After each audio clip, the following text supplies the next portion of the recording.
la Iglesia Adventista, que es tal como se expresan los textos bíblicos. Eso hay que recalcarlo. A veces se dice que esta doctrina que vamos a tratar hoy aquí es un invento total de la Iglesia Adventista y en especial de la señora White. Imaginaos hasta qué punto se puede llegar a decir cosas porque no interesan.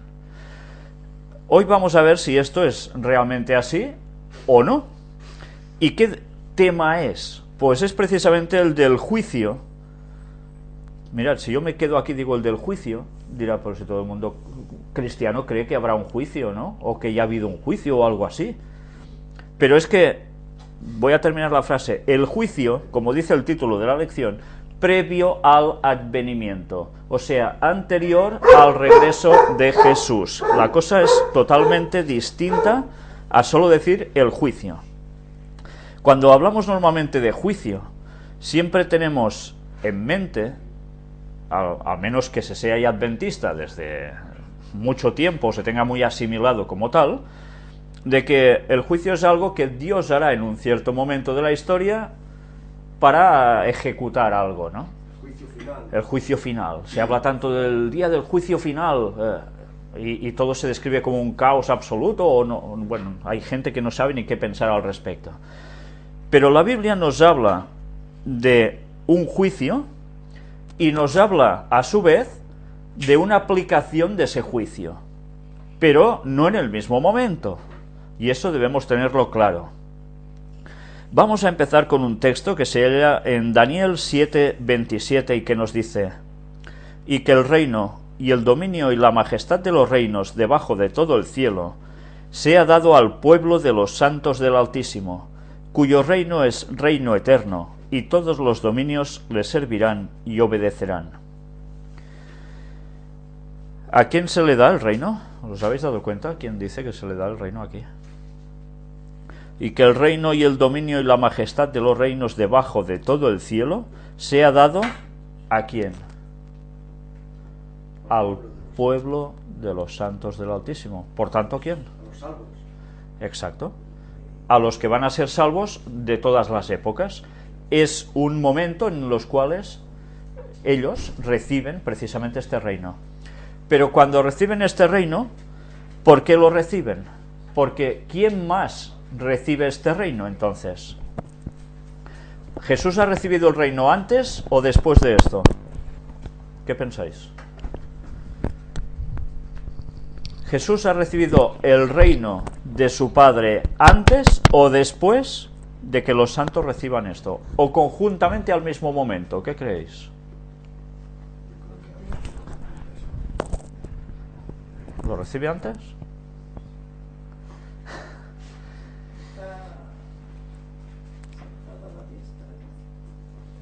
Si Jesús está sentado a la diestra del trono de Dios, llega un momento en que dice que todo juicio es dado al Hijo.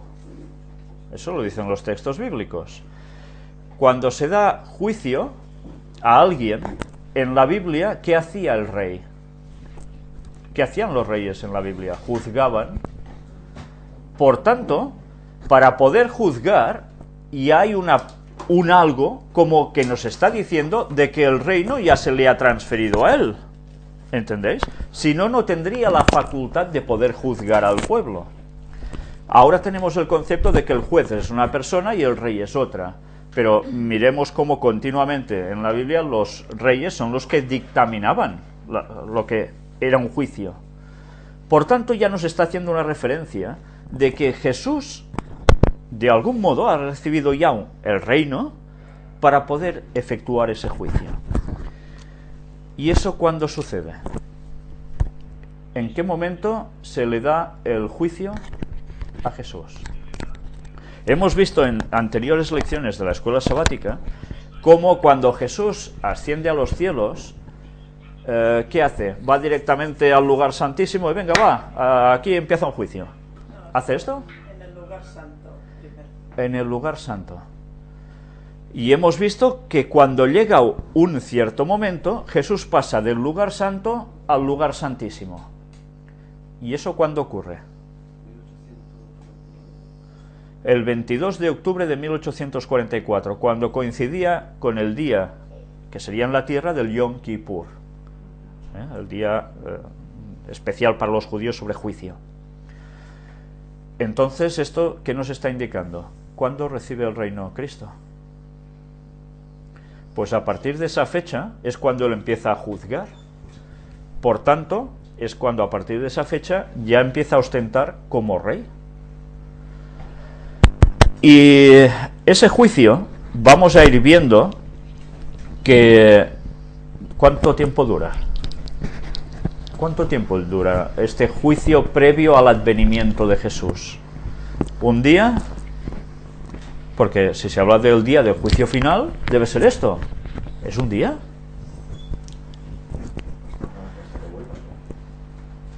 Ahí está. Hasta que acabe el tiempo de gracia. Hasta que acabe el tiempo de gracia. ¿Y eso cuándo es? Poco antes de la venida de Cristo. Eso es ya, ¿no? Bueno, aún estamos en ese tiempo de gracia, porque mientras tengamos la posibilidad de aceptar el Evangelio y dar el paso en seguir al Señor, es que estamos en tiempo de gracia. Si esto ya no se pudiese hacer, sería cuando dice el texto bíblico que el justo siga siendo justo y el injusto siga siendo injusto todavía. Ya no hay posibilidad de cambio. Pero no creemos, yo creo que en parte está como sucediendo, ¿no? Porque los que están abrazando el Evangelio les van las cosas bien, y los que van como rehusando el Espíritu Santo les van pasando cosas que no son del todo agradables. Yo lo veo en la vida cotidiana de muchas personas.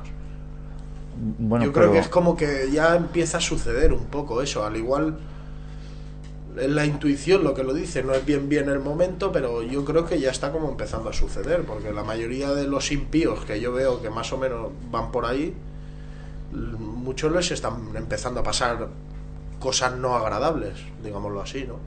Bueno, pero el pueblo de Dios no está exento de pasarlas mal, porque a mí no me está exento de pasarlo claro, mal, pero está sufriendo por otros motivos, no es por lo que pasa es que la forma de recibir los problemas son muy distintos, ¿no? Porque cuando un cristiano se queda sin trabajo, se queda sin dinero, se queda sin familia o se queda sin lo que sea, ¿qué hace? ¿Se suicida? Bueno, no debería ser el caso, ¿no? ¿Se hunde? No debería ser el caso. Debería abrazarse más al Señor. Y el verdadero cristiano puede pasar las mismas aflicciones que la demás gente que está en este mundo, pero en cambio su reacción es distinta, porque hay esa paz sabiendo que esto se va a terminar pronto. También un cristiano vive para el Evangelio. Por lo tanto, toda su felicidad va a ir alrededor de poder predicar el Evangelio, o no poder predicarlo, o poder hacer algo para Dios. Entonces, un cristiano se sentirá mal porque no puede hacer más por Dios. O ir un sábado al culto, por decir algo. Lo que sé, algo en relación a servir a Dios. Entonces, esa sensación de sentirse mal es diferente, o la razón por la cual te sientes mal es diferente que la razón por la cual un no cristiano se siente mal, porque si no se está sintiendo mal quizás porque no tiene trabajo. En cambio eso le puede bueno, eso le afecta, o sea, el no tener trabajo a un no cristiano le va a afectar, a un cristiano le va a afectar evidentemente, pero eso le va a hacer, ya va a decir, bueno, ahora no tengo trabajo, pero tengo más tiempo para dedicarme a Dios, y va a ser como diferente. En cambio, si no tienes tiempo para dedicarte a Dios, eso es un problema para un cristiano, y el cristiano lo siente mal, se siente mal por eso. Entonces, todo tiene como un punto de vista en función de si tú tienes tu vista puesta en el mundo o si tienes tu vista puesta en Dios. El sentimiento de sentirse mal o bien va en función de alrededor de qué te preocupas. Claro. Si tus preocupaciones son por el mundo, pues evidentemente vamos mal. Te preocupas por lo que quieres ir, ¿no? Sí. Son dos cosas diferentes. Cuando hemos dicho de que el juicio empieza el 22 de octubre de 1844, hacemos referencia a un texto que se halla en Daniel 8:14. Es una profecía y se le dice: y él dijo, hasta 2300 tardes y mañanas, luego el santuario será purificado. Claro, si solo leemos este texto decimos 2300 tardes y mañanas, nos está hablando 2300 días, por tanto, para saber que este santuario es purificado, pues, ¿dónde empiezo yo a computar todo esto? ¿En qué punto parto o de qué punto parto para poder computar 2300 días? Pero esto me va añadiendo más cuestiones al asunto, y es, estos 2300 días son días literales o días proféticos, de un día equivale a un año. Y esta purificación del santuario, ¿qué es? Si el santuario ya no está en la tierra, porque el templo no existe, evidentemente me da una connotación de que debe ser el santuario que hablábamos del cielo, ¿no? Pero ¿qué significa esta purificación del santuario? Hubo al principio del movimiento adventista, antes de hacerse la iglesia adventista, con William Miller, que creyó que era la segunda venida de Jesús, que el santuario era la tierra y iba a ser purificada por fuego, y por tanto era la segunda venida de Jesús.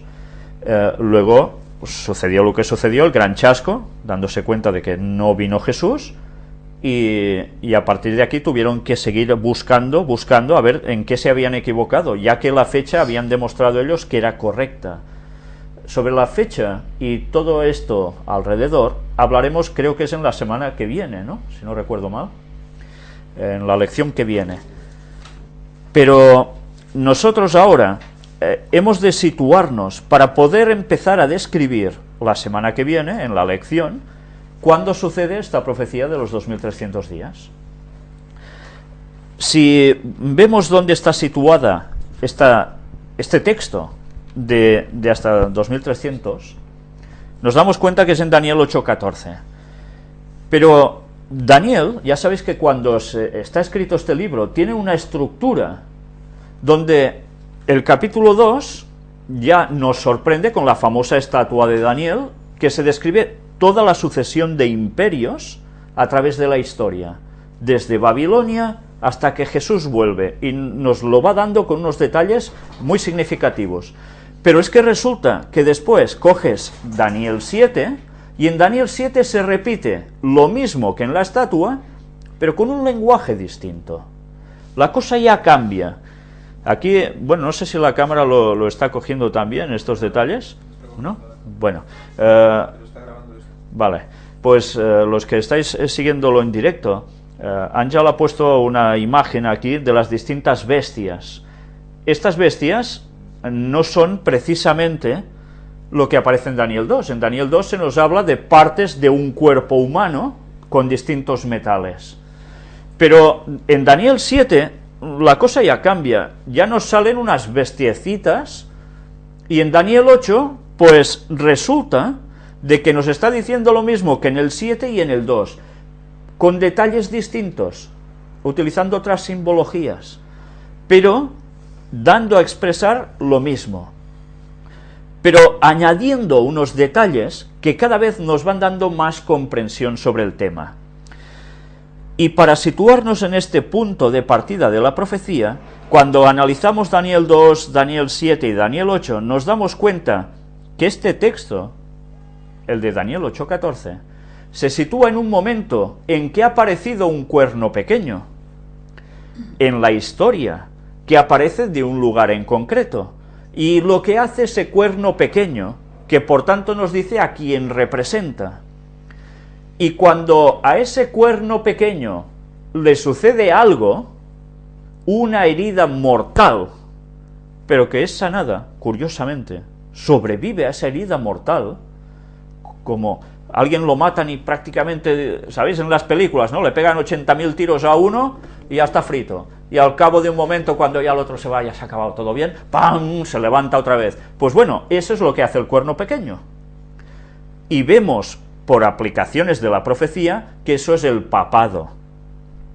Y cuando al papado le sucede la herida mortal, que es cuando el general Berthier, por orden del Napoleón, va y encierra al papa, parece que el catolicismo se acaba en la Revolución Francesa. Pero después, unos mesecillos después, ¿qué pasa? Un papa ya tiene que ir otra vez y coronarlo. ¿Cómo puede ser? Pero si estaba encerrado y parecía que ya se acababa todo, y pum, vuelve a surgir, hasta los tiempos en que tenemos ahora, que ya veis cómo se está cumpliendo el texto que decía, toda la tierra irá en pos de la bestia. Porque si no lo veis claro con lo que está sucediendo, con esa cabeza visible que tiene el papado, que es el papa precisamente, que ateos, católicos, protestantes, budistas, hinduistas y lo que queráis, todos admiran lo que hace y es el máximo líder. La lección no dice que el bueno pequeño sea el Vaticano. No, la lección aquí no menciona nada. No sé si la semana que viene lo dirá porque aún no lo ha hecho. Solo vi que hablaba sobre esto, pero no lo sé. Bien, eso es una cosa que nos queda pendiente a ver cómo se va a desarrollar aquí. Una vez hemos visto toda esta secuencia de Daniel 2, 7 y 8, ya nos hemos ubicado en que cuando el papado recibe esta herida, a partir de allí prácticamente es cuando va a empezar ese juicio, y lo vemos por tal como está esquematizado el texto. Cuando vamos a situarnos en la visión sobre el juicio, vamos a leer Daniel 7:10. ¿Qué dicen las Biblias? Un río de fuego procedía y salía de delante de él. Millares de millares le servían, y millones de millones asistían delante de él. El juez se sentó, y los libros fueron abiertos. Un río de fuego procedía y salía de delante de él. ¿Os estáis dando cuenta de lo que está describiendo? Es el trono de Dios.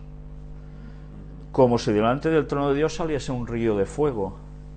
Bueno, cosas que ya no se nos escapan, Bien, vamos a mostrar en las próximas conferencias que estamos haciendo sobre puertas dimensionales, el tema de Orión, cómo esto tiene también un reflejo en las constelaciones del cielo. Imaginad que las constelaciones nos están describiendo también este momento del juicio. Y eso lo vamos a mostrar, porque es muy sorprendente cómo Dios dejó escrita esa Biblia en las constelaciones. Es realmente impresionante. Y es un tema que normalmente no tratamos. El versículo 9 dice, su trono llama de fuego. Sí.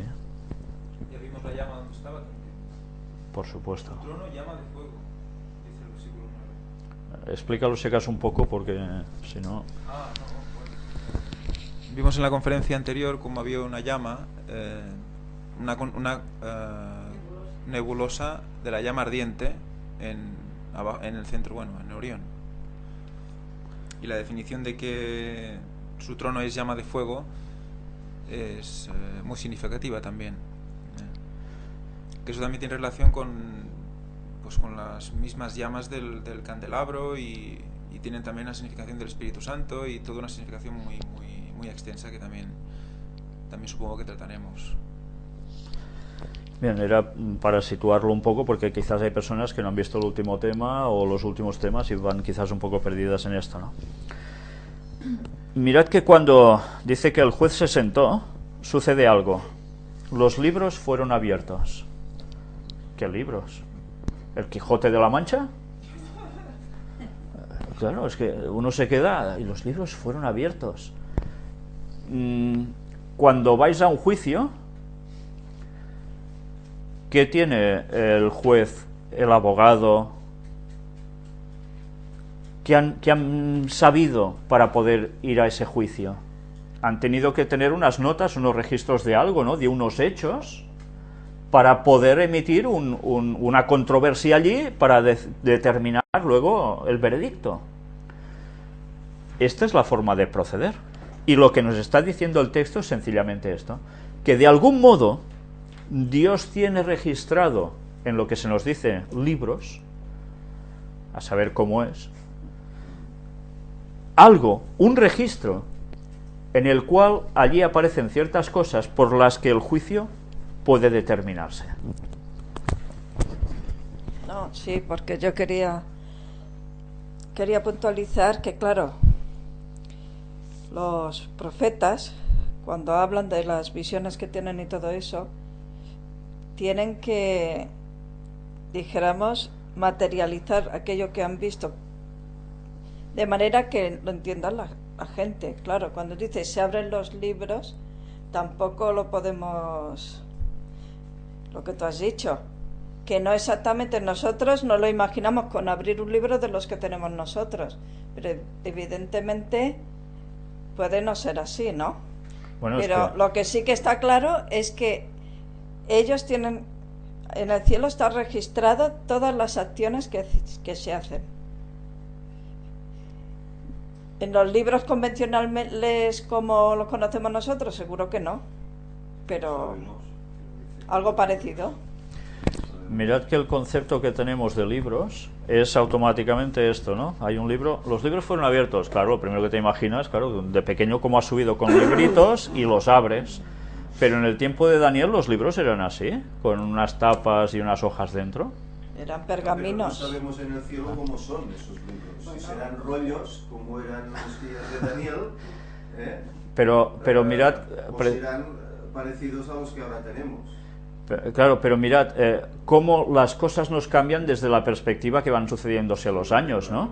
En el tiempo en que todo iba con rollos, si alguien leía esto, automáticamente pensaba en un rollo que se desplegaba. Los libros fueron abiertos, pero es un rollo que se despliega. Esto también tiene connotaciones muy especiales, Pero tenemos que recordar que todas las cosas que tenemos nosotros son fabricación humana, ¿no? Los libros que tenemos ahora los tenemos gracias a la imprenta que inventó Gutenberg, no sé qué, no sé cuánto, ¿no? Lo otro, pues eran de diferente tipo porque en aquella época no se conocía la imprenta. En fin, tenemos que tener en cuenta eso, que nosotros estamos familiarizados con las cosas que vemos, pero las cosas que vemos no necesariamente son las que están en el cielo. Sí, sí. Entonces el profeta describe como mejor puede lo que él ve allí, ¿no? También puede ser, como hoy conocemos, un tipo CD, ¿no? Que se creo ponga que en un sí. lugar y se abra No, en sí. una no lo gran sabemos. pantalla y se vea la vida de la persona, Claro. de cabo a rabo. Si el profeta vio un libro abierto, él entendía como libro rollo, posiblemente. Que aquí es casaria amb la dona, amb la dona, si no jo terme pari. Sí, i així fins a tot vegades. I per dir, és que encara no es podria entrar al cel, no sé, així.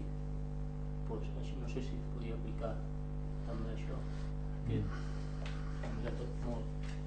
Que No ho sé. No es casen, no es casaran, no aquí. No ho sé, crec que són coses diferents, penso.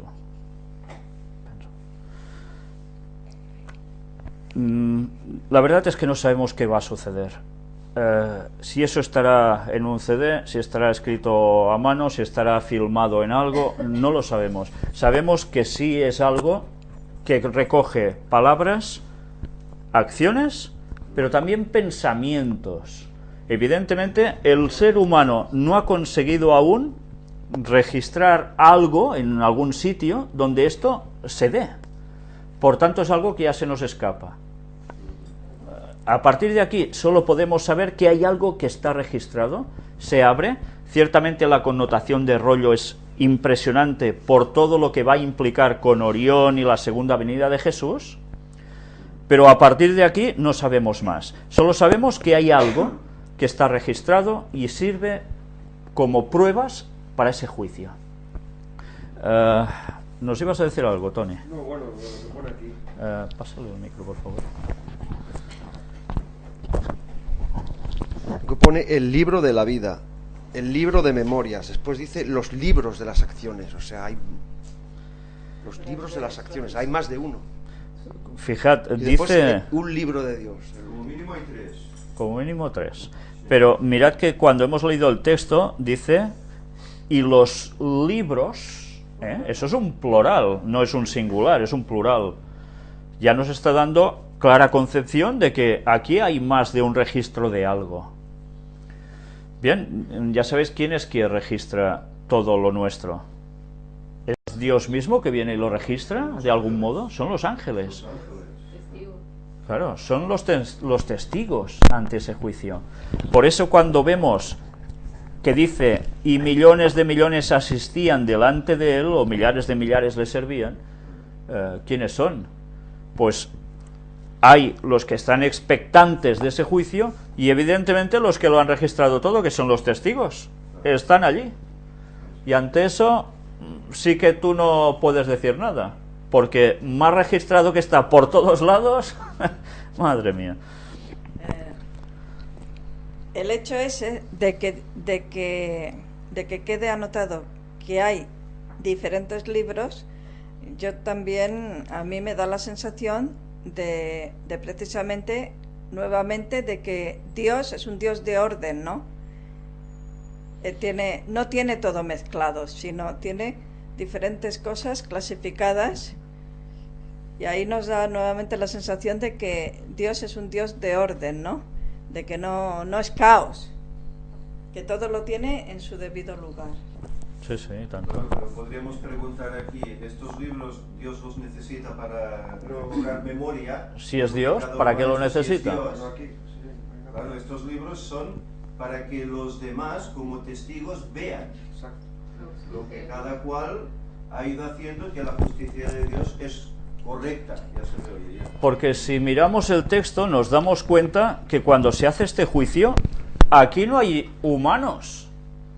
Bueno, hay algunos que son especiales, Bueno, las primicias. Moisés, Elías, Enoc, estos tres, más las primicias, esas personas que resucitaron cuando Jesús resucitó, como símbolo de lo que representaban esas ofrendas de primicias, los que iban a ser una promesa para el resto de que iban a ser salvos, diciendo, si a estos se los ha llevado el Señor, los ha resucitado y se los lleva, también lo va a hacer con nosotros, si es que morimos. Es garantía. Claro, es la garantía.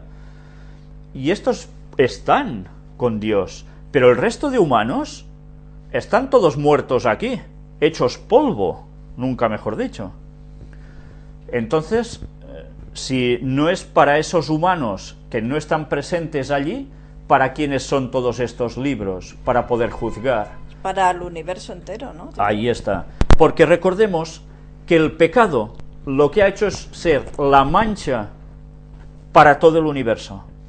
Y todo el universo que no ha pecado, solo en la tierra ha habido el pecado, están pendientes y expectantes de estos pobres infelices, que somos nosotros que estamos aquí durante 6.000 años de historia.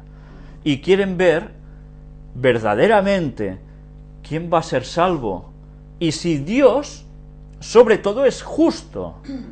Porque mirad que lo que significa este juicio no es para nosotros decir, mira, Dios es justo y hasta que lo es, sino sobre todo para vindicar que Satanás era un mentiroso. Y que esa rebelión que provocó en el cielo, ese caos y ese daño que ha creado aquí, eso es ya imperdonable. Imperdonable. Y con todo esto, ¿qué se vindica? El carácter de Dios, la justicia de Dios. El amor de Dios. Que Él no miente, Él es verdadero, es fiel. Y Satanás no. Y mirad, esto era necesario para que no quedase ni una duda en cualquier habitante de este universo que pensase, ¿y si? No. Por eso es Allí saldrá necesario- todo. Por eso es necesario el juicio. Claro. Para vindicar el carácter de Dios. Antes de Claro. algo. Es totalmente esencial. Hemos visto que hay varios libros, ¿no? El libro de la vida, ¿qué hay en el libro de la vida? Los que van a ser salvos. Claro. Los que van a ser salvos están escritos en el libro de la vida. Entonces, ¿quiere decir que habrá un libro de la muerte? Si no estás en el libro de la vida, Por eliminación ya se sabe. por eliminación. ¿Se puede ser borrado del libro de la vida? Sí, ¿Y cómo se inscribe uno en el libro de la vida? Vamos nosotros, un momento, soy tal, ¿me pueden apuntar? Cuando se acepta el Evangelio, ya te inscriben automáticamente. Y uno Estás- pacta, Acciones, tus obras, tu camino de santificación. y uno pacta con el Señor por las aguas del bautismo. O sea, en el momento en que uno quiere seguir al Señor y se bautiza, pasa a estar inscrito en el libro de la vida. Pero, ¿y los que vivieron antes de todo esto? ¿O los que han vivido hasta ahora y no han conocido el mensaje y van a ser salvos? Por la ley de su conciencia, dice. Ah, vale. Mirad entonces que esto a veces no siempre lo expresamos cuando hacemos estudios bíblicos o cuando hablamos con la gente. Seamos conscientes de que han pasado 6.000 años de historia en que mucha gente no ha conocido el mensaje de salvación, incluso hasta hoy en día. Y en cambio van a ser salvos, según el texto de Zacarías, es clarísimo. Por eso le dicen qué señales son estas que tienes en tus Ahí manos. está. Estos no saben ni quién ha sido Jesús. Pero como han obrado justamente en su ley interna, pues Dios los ha salvado, sin conocer quién era Jesús. Por tanto, mirad que hay personas que dicen, entonces, si yo no he conocido el Evangelio, ¿no me puedo salvar? ¡Qué tontería! Sí, efectivamente sería una tontería. Pero es que eso tiene una explicación y es la que ahora hemos dado. Os lo digo porque a veces me ha escrito gente diciendo esto, ¿entonces qué? No, pues hay esta explicación y eso es bíblico totalmente, no es una invención que queramos decir para quedar bien con todos, es que es así, Dios es justo. ¿Y los otros libros qué son? El libro de las acciones y el libro de memorias. ¿Memorias de qué? ¿De África? De pecado. No sé. ¿Quién describe qué es el libro de memorias? Aquí hay el libro de memorias, Malaquías 3:16. A ver qué pone Malaquías 3:16.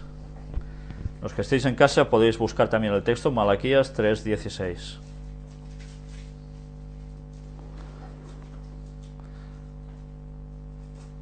Quien lo tenga y quiera leerlo. ¿Lo tienes, José? Dice, entonces los que temían a Jehová hablaron cada uno a su compañero, y Jehová escuchó y oyó, y fue escrito un libro de recuerdo delante de él, para que le temen a Jehová y para los que piensan en su nombre. Los que temen a Jehová piensan en su nombre. Aquí pone un libro de recuerdo. De tener memoria, de recuerdo. Los que tenían. Mirad, o sea que en este libro ¿qué aparece? La gente que teme a Jehová y que, mirad lo que se registra. Para los que temen a Jehová. ¿Y por qué? ¿Qué has leído al principio del versículo? Jehová escuchó y oyó. ¿Puedes volverlo a leer? Entonces los que temían a Jehová hablaron cada uno a su compañero. Ah, hablaron cada uno a su compañero. Por tanto, Es decir, predicaron, ¿no? Predicaron. De memorias de predicaciones. Hablaron entre sí, me pone ahí. también, claro, es eso, buscar el diálogo, el conectar, el decir, el expresar. Claro, pero compañeros somos todos los seres humanos. Claro, cuando tú conoces la verdad y hablas con alguien que no la conoces, tu compañero Los que temían. es Los nacido que en este temían. mundo como tú, es un hermano descendiente de Adán también, ¿no? Necesita el conocimiento, por eso es compañero. Y esto Dios lo registra. La predicación del Evangelio, ¿no? ¿Os dais cuenta qué importancia? Por eso hay un apartado que dice que, bueno, de una visión de Ellen White, que dice que encontró gente que reclamaban a otros. Dice, ¿y esto lo sabéis vosotros y no nos lo habíais dicho? No, porque somos responsables también de lo que no decimos, ¿no? Sí, sí. Esto es en el tiempo final lo que estás describiendo, ¿eh? Cuando caen esas bolas de fuego y tal. Vosotros que sabíais estas cosas, ¿por qué no nos lo dijisteis? Por tanto, en ese libro de memorias no se podrá registrar a un creyente que no haya dicho las cosas profetizando lo que debe suceder y se va a quedar al margen de este escrito. Y ante Dios, mal vamos. Luego dice, y ellos serán míos, dice Jehová de los ejércitos. Estos. Mi propiedad personal, en el día que yo actúe. Y los perdonaré, como el hombre que perdona a su hijo que le sirve. Entonces volveréis a discernir entre el justo y el malo, entre el que sirve a Dios y el que no le sirve. Solo entonces. Es importante esto, ¿eh? Por tanto, ahora nos damos cuenta de que hay una visión de Elena White donde ella va comentando, o visión, o sencillamente va escribiendo, de por qué no todos van a recibir la misma recompensa en el cielo. ¿Eh? A veces pensamos, mira, somos salvos, ya está, todos iguales y ya está. No, todos iguales, sí, pero no. Porque ella nos dice que quien más haya hecho por el Evangelio va a recibir más. Y quien se ha salvado, eso que dicen, por los pelos, pero ha sido salvo, recibirá también la vida eterna, la salvación, por tanto, y muchas cosas geniales y buenísimas. Pero va a haber diferencias. ¿Eh? Y a veces no somos conscientes de esto. En ese libro de las memorias, lo que se registra es precisamente estas cosas, que hay personas que dan su vida por el Evangelio, lo hacen todo por el Evangelio, y otros que sí, van haciendo lo justito, y uy, he sido salvo, uy, casi ¿eh? Entonces, Dios esto evidentemente lo va a recompensar. ¿Sí? Pero así, por lo que entiendo, será poca la diferencia en el cielo y en la tierra, porque si hay tantas cosas que se miden igual que aquí, ¿cuál puede ser? ¿Diferencia? Sí. Bueno, es que hay un orden Pues establecido. Si hay personas que serán superiores a otras, si hay cosas... No se trata de ser superior a otro, Sí. sino de que tendrán una serie de circunstancias distintas a otros. O sea, de privilegios. Por ejemplo, los 144.000 van a ser los que tendrán el privilegio de seguir al Jesús, vaya donde vaya. Los otros no. Estos habrán pasado por tal acontecimiento impresionante que serán los únicos que Dios les da una recompensa especial. A los otros no. También mirad que hace distinción entre los que aparecen con un cinto rojo, que significa que han sido mártires, respecto a otros. No es lo mismo dar su vida por Cristo que ir haciendo la vida y ya está. Y Dios eso lo va a recompensar. Dios es justo. Pero además es bueno, por eso da la vida eterna a todos. Y que ninguno lo va a pasar mal, ¿eh? Lo que pasa es que no es lógico que si hay personas que lo han hecho todo, hasta dar su vida por Jesús, tengan una recompensa especial. Yo no me negaría que esas personas lo tuvieran. Porque decir, sí señor, es súper justo, claro que sí. Luego debemos agradecer, ¿no, Max? cabe recordar también el concepto de más y de menos para Dios. Recordemos el caso de aquella viejecita que llega al templo y busca entre sus bolsillos y da Todo lo que tiene. todo lo que tiene. Y es, ¿cuánto? ¿Una moneda? ¿Dos? No recuerdo. 2 monedas. Las bancas, que era como si te O sea cae que- algo y ni lo recoges, ¿no? Exacto, o sea que eso, ella no lo da todo, ella lo ha dado todo. En cambio el otro que lo tiró de lo alto para que se oyera cómo caía el dinero Y de lo que le sobraba, y de ¿eh? lo que le sobraba, dice, yo he hecho más que esa mujer. ¿Cuál es la justicia para Dios? ¿Quién ha hecho más para Dios? O sea que no nos sintamos infravalorados y no nos comparemos con quien tenemos a nuestro alrededor y no decidamos nosotros mismos si hemos hecho más o menos para Dios. Simplemente hacer lo que podemos, todo lo que podemos para Dios. Solo eso. Y mirad incluso como esto también tiene un algo más de equivalencia. Todos sabemos que se nos va a dar coronas, ¿no? Al final. Y como dice Elena White, unos tendrán unas piedrecitas como estrellas que brillarán más, que los ángeles las están confeccionando para cada uno de nosotros que vayamos a ser salvos. Y cuantas más personas llevemos nosotros al Evangelio, más estrellitas habrá allí brillando. ¿Y eso qué quiere decir? Que uno que verás, hola, si está todo lleno, y otro dirás, mira, hay una. Ese es un birria, ¿diremos eso? No, porque además la prueba estará en que nadie se considerará superior al otro. ¿En qué momento? Cuando pasemos por delante de Cristo y nuestra corona se la echemos a sus pies. Porque el mérito no es nuestro.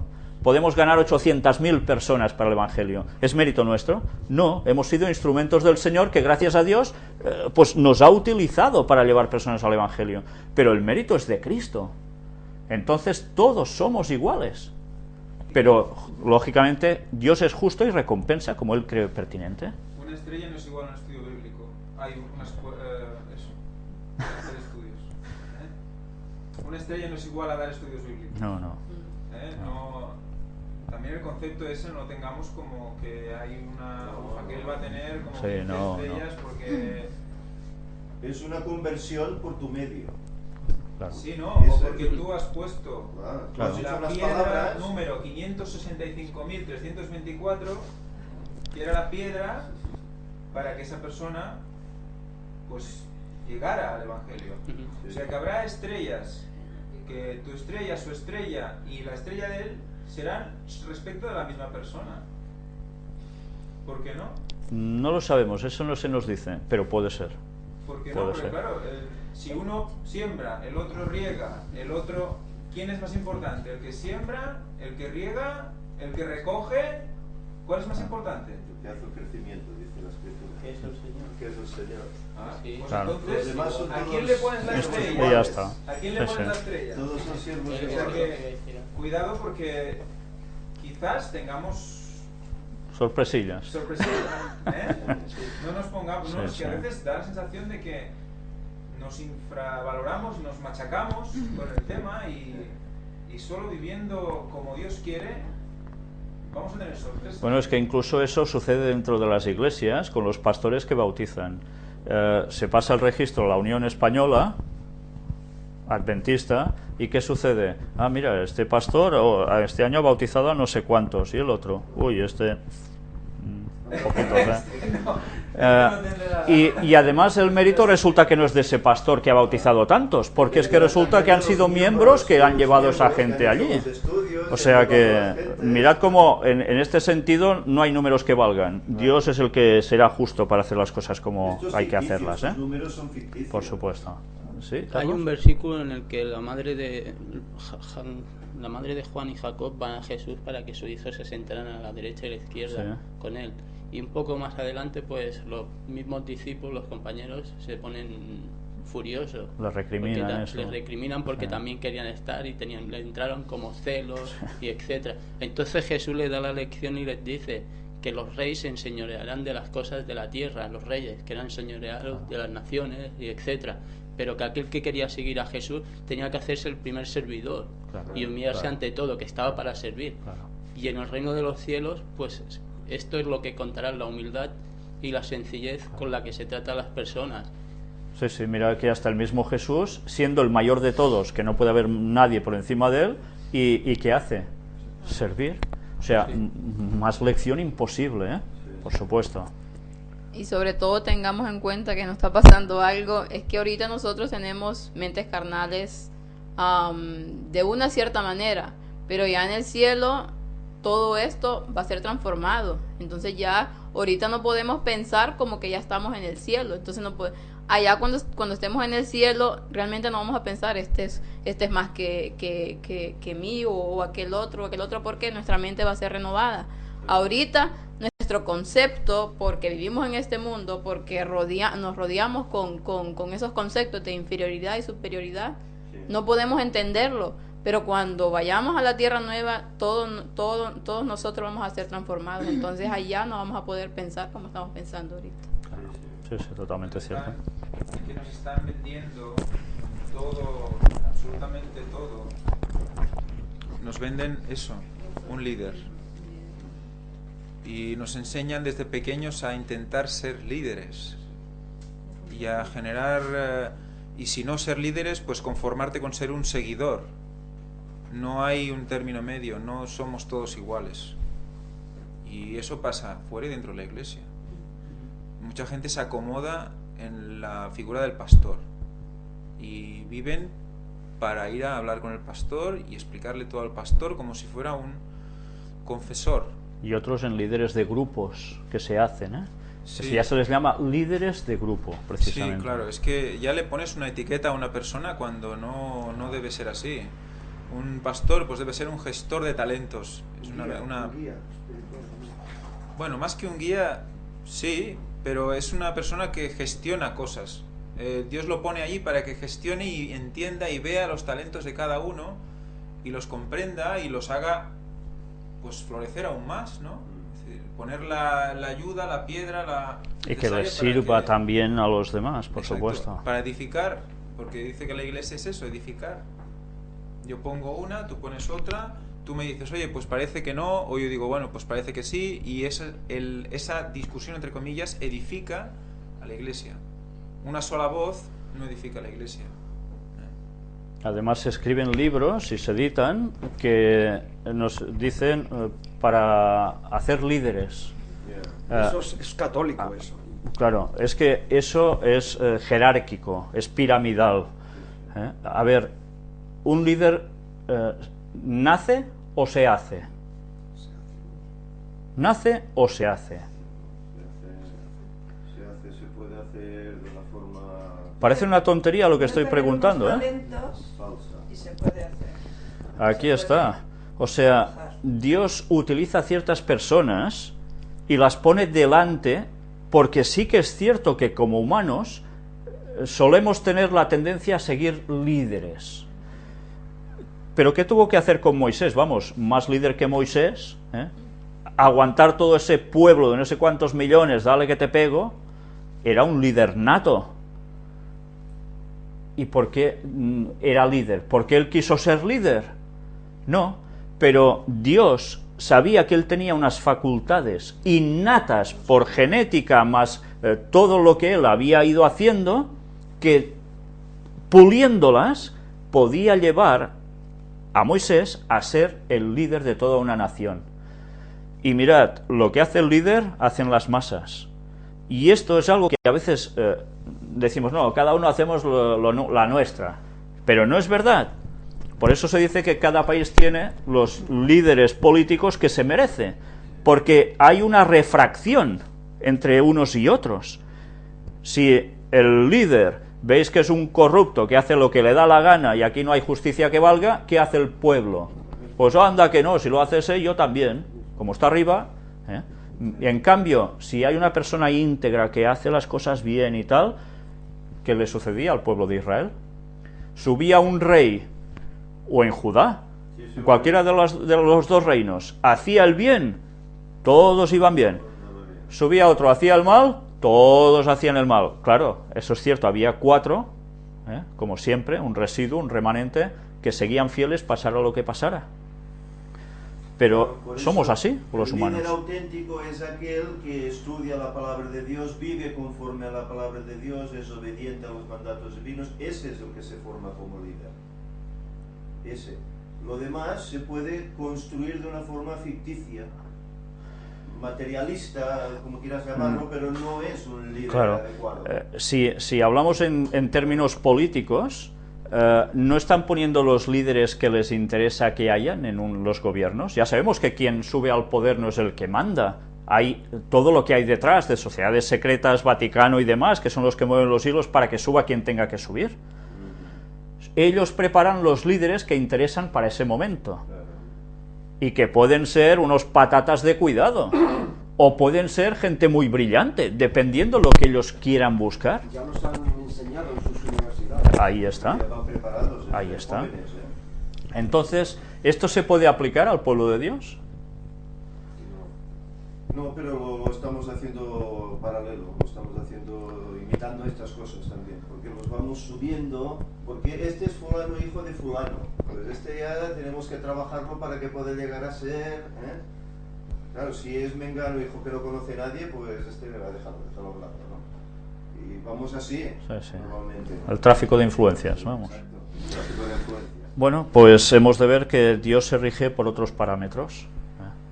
Y nosotros debemos buscar esos parámetros, Antes, los divinos. Yo recuerdo ya con los años que llevo en la iglesia, antes un líder se hacía una persona que era honesta, que era íntegra, que era espiritual, que conocía la Biblia de pe a pa, que la vivía, que la transmitía. Ese era un buen líder. Pero luego los parámetros cambiaron. Y luego lo que dices tú, el tráfico de influencia, se ponían gentes, como aún se está haciendo ahora, que no sirven, que están llevando al pueblo a la masacre, lo están llevando desviado completamente de su rumbo. Y estos son los líderes.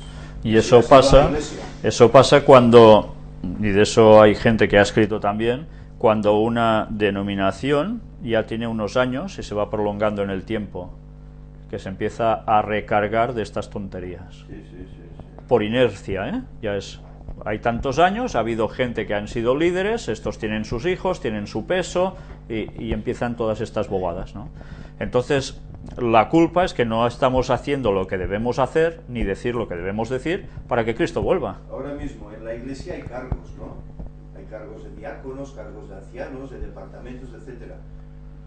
Hoy se bautiza una persona y al cabo de un año o dos ya es anciano de iglesia. Claro, anciano es un subpastor, es casi un pastor. Pero un anciano, ¿cómo debe ser? Debe ser una persona que conoce la doctrina, que la vive, pero una persona que acaba de agregarse a la iglesia, ¿cómo puede ser anciano?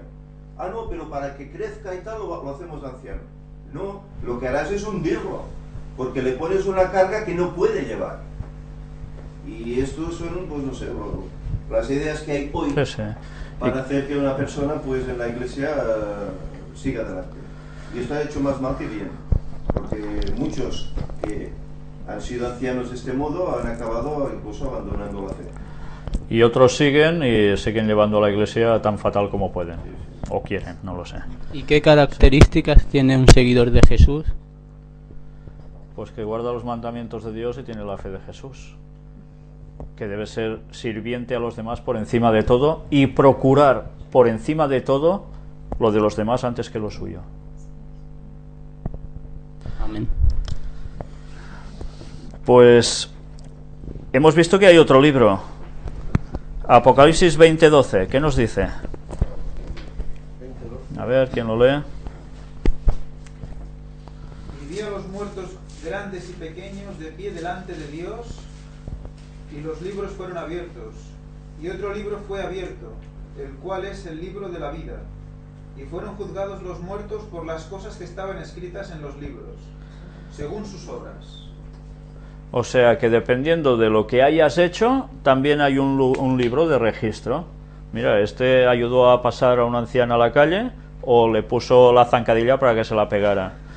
Como lo que vimos este sábado, en esta última conferencia, de gente que hace el mal por satisfacción, que llega a matar por satisfacción. Y luego vimos el otro vídeo de gente haciendo lo que correspondería hacer a todo el mundo, ¿verdad?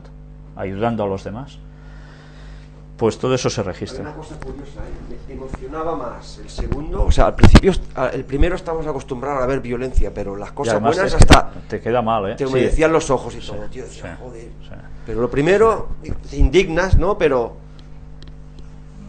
lo segundo, el bien es lo que... Bueno, en cambio hay otras personas que, ya veis, con lo segundo lo encuentran tonto y ridículo. Ay, mira, ayuda a estas tonterías, a que se muera la vieja, yo que sé, cualquier cosa así, ¿no?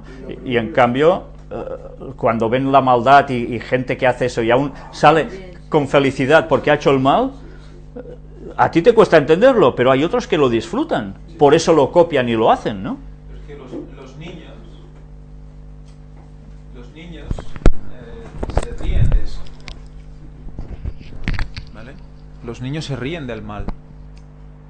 Y si os fijáis en los críos, la mayoría son crueles. Un chaval se cae, se rompe, se hace daño en algún sitio y llora, y la mitad o más se ríen. Y dices, aquí pasa algo, y serio, porque muchos lo hacen de muy pequeñitos. Eso es heredado, muchas cosas ya. La tendencia al mal. Sí. Y al no querer crecer y aceptar y entender cosas, seguimos con esa tendencia natural de, bueno, vamos a pasarlo bien. Y pasarlo bien es reírse de alguien, no con alguien, de alguien. Y en grupo, porque solos no sé si lo harían. Más gallináceos.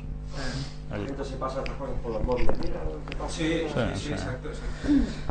Pues todo esto nos debe hacer pensar, que nuestras acciones también son registradas. Un apunte. Hace un tiempo, por la primera, están haciendo un programa que es de ayuda solidaria de la gente, ¿no? Pues ese programa me ha enseñado una cosa, que a veces pensamos que la mayoría de la gente la clasificamos ya de malas, de que son egoístas, de que solo piensan en sí mismos, y todo eso. Pero como aquella vez que ocurrió, no sé si fue con Elías o que le dijo Dios, aún hay 10.000 personas que no han doblado su rodilla, y él se pensaba que estaba solo. Pues hoy en día también es lo mismo. Por supuesto. Si ves ese programa te das cuenta de que hay muchísima gente que todavía tiene buenos sentimientos hacia los demás y se quitan de sus pagas de pensionistas para ayudar a otras personas, y niños que dan todo lo que tienen en la hucha para ayudar a una persona. Niños que les dicen a sus padres, no, llama porque yo quiero dar esto. O sea, que no estamos solos, que todavía hay mucha gente a la que poder llegar con el Evangelio. Aún no está el tiempo de gracia. Todavía. Ahora me gustaría compartir una experiencia que tuve hace poco aquí en la ciudad donde vivo, en Gerona. Haceros la imagen ahora de una gran ciudad como puede ser América o puede ser China. Cómo pasan las personas, la velocidad que pasa, cómo se cruzan. Bueno, es increíble. Pues estuve en un sitio donde se hace justicia, pasaba y había unas personas mayores que entraban por las puertas y una de ellas tenía el brazo roto y salía otra persona mayor que iba en silla de ruedas. Pues bueno, se veían personas cultas con un gran intelecto que no prestaban ni atención ni fueron capaces de abrir las puertas, y las veías pasar como, bueno, San Francisco, China y cosas así. Dices, bueno, realmente en qué sitio estoy, qué justicia es esta. Quiere decir que hay líderes que tienen gran intelecto, que tienen gran sabiduría, pero si realmente eso es el liderazgo, que baje Dios y lo vea. Porque si lo... Sí, cuando no hay moral y ética, y en el pueblo de Dios pasó lo mismo. Siempre que el pueblo se apartaba de Dios, Dios tenía que hacer justicia, y tenemos los síntomas hoy día de nuestra sociedad, de la pobreza que hay en todas partes del mundo. Esto quiere decir que algo no va bien. Y otros aprovechan esta circunstancia para decir, hay que cambiar el sistema económico de arriba abajo, hay que ayudar a los pobres y hacerlo todo por ellos, y entonces es cuando el Vaticano decide dar todas sus riquezas a los pobres. ¿Y que no? Pues ya veis, ahí estamos. Agromita dice, sí, pero en ese programa ensucian la generosidad, ayudan a mucha gente que no necesitan. Está hablando del programa yo no lo sé. No lo sabía, no tengo ni idea. Yo a mí todo lo que sale por la televisión tiene su doble filo. Siempre, claro. Piensa que están jugando con el sentimiento de pena. Para crear audiencia, además. Primero eso, crear audiencia, y luego la pena es una emoción impulsiva. Tú ves algo y rápidamente en ese momento te llega el sentimiento, y en ese momento pues das lo que sea. Pasan 10 minutos y dices, ¿pero qué he hecho? ¿Realmente lo necesitaba? O sea, se genera una música alrededor de todo, se genera un ambiente alrededor de todo, una persona llorando, etcétera, etcétera, y eso, a veces se utiliza eso para captar ese dinero, y no sabemos toda la historia. Es un poco difícil de ver si estás haciendo lo correcto o no. Bueno, mirad incluso como en el vídeo que mostramos este último día sobre esas buenas acciones que hacían, si ese vídeo tú lo ves sin música, ya te toca, pero si se pone una música sentimental, ya, ay, que me salta la lágrima.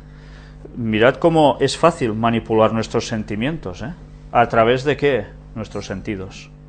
Yo quiero Entonces, apuntar algo que estaba diciendo Ángel ahorita, y es algo importante. Cuando habla aquí que hay un libro que se están escritas todas nuestras obras, sean buenas o sean malas, recordemos lo que dice Elena White, que sobre todo lo que se va a juzgar no van a ser precisamente nuestras acciones como tal, sino que lo que hay, el motivo detrás de esas acciones. Porque si nosotros nos ponemos a ver, por ejemplo, al líder del Vaticano, al Papa, ¿cuántas obras hace? Visita a los enfermos, abraza a los desfigurados, todo lo que vemos. Entonces cualquiera diría, ya tiene ganado el cielo. Pero ¿qué hay detrás de esas acciones? ¿Por qué lo está haciendo? Entonces, primordialmente se nos va a juzgar por lo que nosotros estamos pensando detrás de la acción que vayamos a hacer. Entonces, a veces, como dice él, vemos a una persona ayudando, o vemos a políticos ayudando, supuestamente, pero no lo están haciendo por realmente que quieren ayudar, sino lo están haciendo porque hay un interés detrás de todo. Y lo mismo, las personas que tal vez hacen alguna cosa que no es que no está bien, pero hay que ver qué es lo que está pasando con esa persona detrás de todo eso. Entonces no podemos nosotros juzgar. Exactamente, ahí se aplica juicio. Claro. Por eso en los registros del cielo estas cosas están y nosotros no siempre lo sabemos ver o podemos ver. Por eso la justicia de Dios es la verdadera justicia, que aquí eso es imposible de poder hacer. Porque Él puede ver todo lo que estamos haciendo, supuesto. lo que nosotros no podemos ver. Pues bien, si seguimos viendo, ¿alguien quería decir algo más? ¿Querías decir algo, Tony? No, bueno, que yo he dado. El programa antes lo hacían en Canal Sur y yo, o sea, he llorado con la gente, eso que porque te emociona, ¿no? Y te dan, o sea, tú llamas y te dan el número bueno, le dan tu teléfono a la persona que está pidiendo y luego esa persona te llama y tú hablas con ella y le ingresas, te dan un número de cuenta y tú le ingresas. Yo le he ingresado dinero a gente, pero juegan con eso.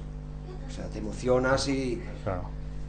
Pero sí, o sea, te hablas con la persona directamente, no por medio de nadie. O sea, Sí, yo he dado dinero porque, o sea, he visto la desgracia y digo, hostia, no puedo quedarme. Yo tengo dinero, esa persona no tiene hijos, están pasándolo mal, pues toma. No. Pues bien, cuando hemos visto el proceder del mundo, ya hemos de saber un poco por dónde nos la quieren pegar, ¿no? A veces hemos de ser conscientes también de eso. Luego aquí nos habla de distintas cosas la lección. No sé cómo vamos de tiempo.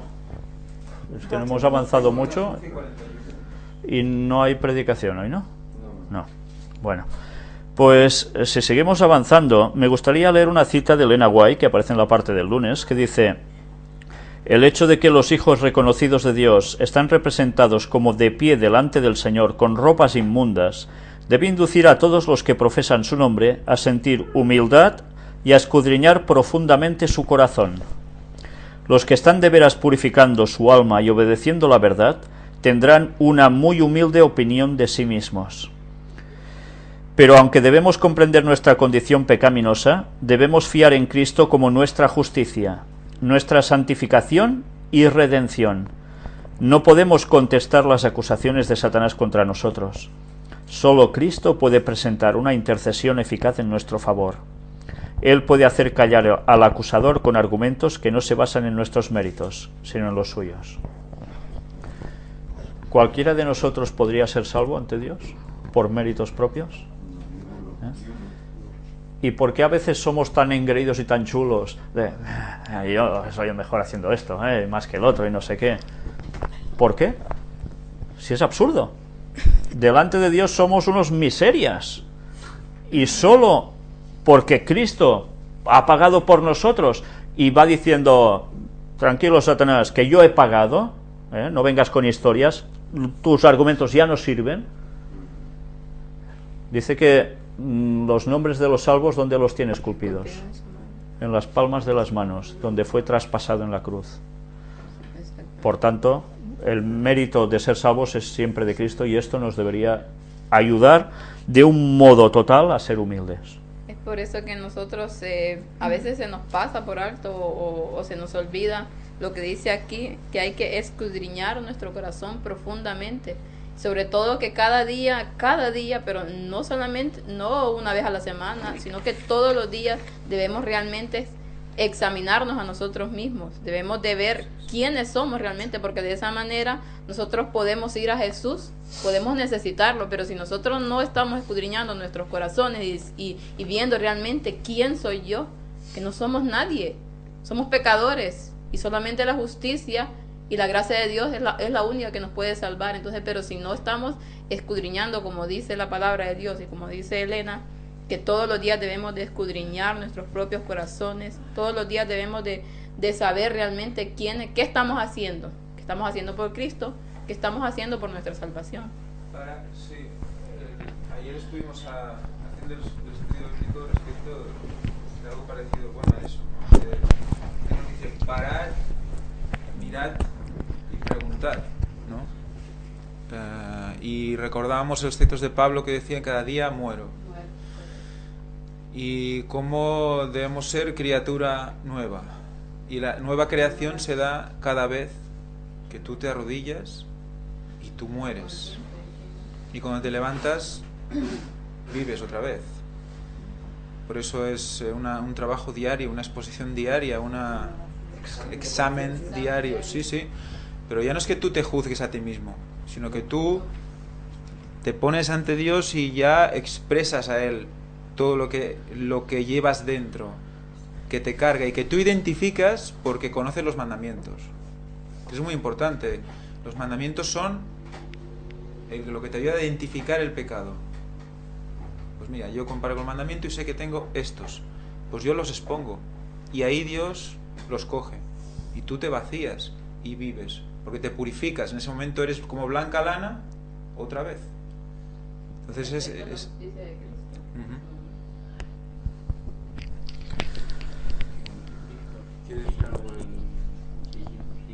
Sí.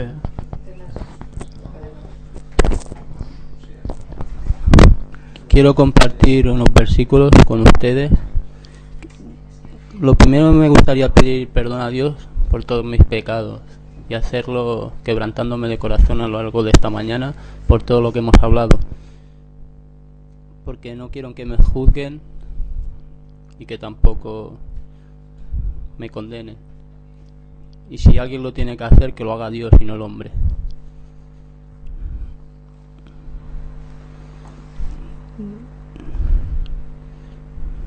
Padre nuestro que estás en los cielos, santificado sea tu nombre. Venga tu reino, hágase tu voluntad, como en el cielo, así también en la tierra. El pan nuestro de cada día, dánoslo hoy. Y perdónanos nuestras deudas, como también nosotros perdonamos a nuestros deudores. Y no nos metas en tentación, mas líbranos del mal, porque tuyo es el reino, y el poder, y la gloria, por todos los siglos. Amén. Después Mateo 6 dice: guardaos de hacer vuestra justicia delante de los hombres, para ser salvos de ellos. De otra manera no tendréis recompensa de vuestro Padre que está en los cielos. Bueno, claro, la oración del Padre Nuestro es muy significativa, ¿no? Es la que más es íntima de nuestra relación con Dios y viceversa. Pero bien, mirad que estamos viendo que todo el rato es un tema de juicio, y en ese juicio es que no se va a escapar nada, no se va a escapar nada. ¿Y cuándo termina este juicio entonces? Hemos visto que empezará, y eso lo veremos más la semana que viene, el 22 de octubre de 1844, a partir de allí se inicia, juicio investigador, registrar todo esto, que empieza por el pueblo de Dios, recordemos, esto ya lo presentamos anteriormente, no empieza sobre los que no van a ser salvos, sino sobre los que dicen que iban a seguir a Dios desde Adán hasta el último que viva, y al final, ¿cuándo se acaba esto? ¿Cuándo termina este juicio? ¿Qué fecha? ¿Hay una fecha definida para que se termine el juicio? ¿Alguien la sabe? ¿Ha terminado ya? O sea, sabemos que no ha terminado, porque si hubiese terminado, ya hubiesen caído las 7 plagas. Al menos la primera de ellas ya la veríamos por algún sitio, y no ha acontecido. Por tanto, ese juicio aún sigue. Y ya no se podría predicar más el Evangelio. Ni nadie podría cambiar de bando. El que es injusto sea injusto y el que es santo sea el tiempo santo. de gracia, pero claro, ¿cuándo se acaba? Bueno. Empiezan a caer las placas. Falta poquito, ¿no? Claro, falta un lapsus de unos pocos años, pero no sabemos en qué momento definido eso se termina. Y esto de la lluvia tardía. La lluvia tardía, bueno, ahora quizás nos vamos un poco del tema, ¿no? Pero la lluvia tardía es algo que debe acontecer antes de que esto se termine. Antes de que se vaya el tiempo de gracia, porque Claro, es cuando- si no ya no tendría El tiempo de sentido, ¿no? gracia ya no hace falta. Eso que es mucho antes, o sea que va restando y Y- estamos cada vez más cerca de eso. Y hemos de decir, quizás para los que se incorporan, que no saben mucho de qué va el tema de la lluvia tardía es tal como hubo una lluvia temprana con los discípulos en Pentecostés, cuando recibieron esas lenguas de fuego, para que los llenó y empezaron a predicar con un denuedo tremendo, y a partir de allí el Evangelio llega a una generación prácticamente a todo el mundo conocido. Ahora, al fin de los tiempos, esa lluvia tardía va a ser algo parecido, pero aún mucho más potente. Y es lógico que sea mucho más potente, ¿no? Porque ahora el mundo conocido es entero. Por tanto, hará falta además, en unos momentos en que la maldad es y va a ser prácticamente total, que eso llegue con toda la potencia dentro de cada uno de nosotros, que el Espíritu Santo nos llene de tal modo que podamos salir a predicar como sea a quien sea. Y es cuando habrá grandes señales y prodigios hechos por el pueblo de Dios, porque recordemos, eso va a ser necesario porque Satanás estará obrando del mismo modo. Entonces, además nosotros deberemos argumentar con el texto que está aquí, porque la gente dirá, este me sana, este también, pero resulta que este cree A y este cree B, nada que ver. Entonces, ¿A quién me sigue? claro, a la ley y al testimonio, no quedará otra. Y Dios tendrá que insuflar a su pueblo todo el poder necesario para que hagamos y terminemos esa labor. Y la gente deberá decidirse. Pues eso es la lluvia tardía. Y la lluvia tardía se termina también en el momento en que todo el mundo ya hace su decisión. Cuando todo el mundo que esté vivo conozca la verdad y se pueda decidir en pro o en contra. No sabemos en qué fecha va a suceder eso. Yo no lo sé, Ángel, ¿tú lo sabes? No, ¿De que no. O sea, pasa que Elena No. White habla de que el tiempo de gracia, o sea, de que el fin del tiempo de gracia es progresivo, de que los que son conscientes de que se está yendo el tiempo de gracia, se está acabando, son los que realmente están convertidos, cuando ya no hay vuelta atrás, porque verán a los demás totalmente Pero descolocados. Pero los que- entonces los hay que- personas, según eso, habría personas que sabrían que ya se está acabando el tiempo. Yo eso no lo veo claro, Lo sabrás porque dice que habrá un tiempo de angustia, cuando ya el que es injusto y el que es justo.